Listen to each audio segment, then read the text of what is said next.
Welcome back to Quick Hopper. Today I'll show you how to use Invideo AI text to video for free. Let's start.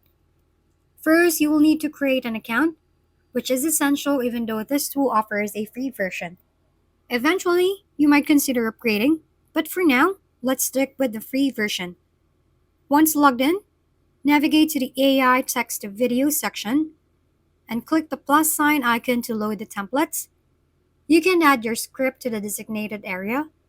Simply copy and paste your text, and you can make any necessary edits directly in the tool.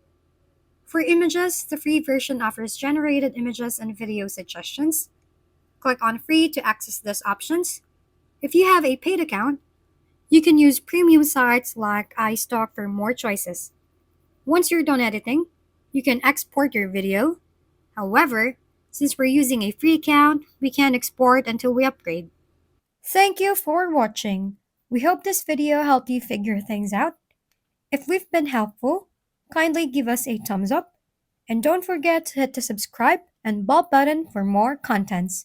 For any questions and suggestions, comment down below.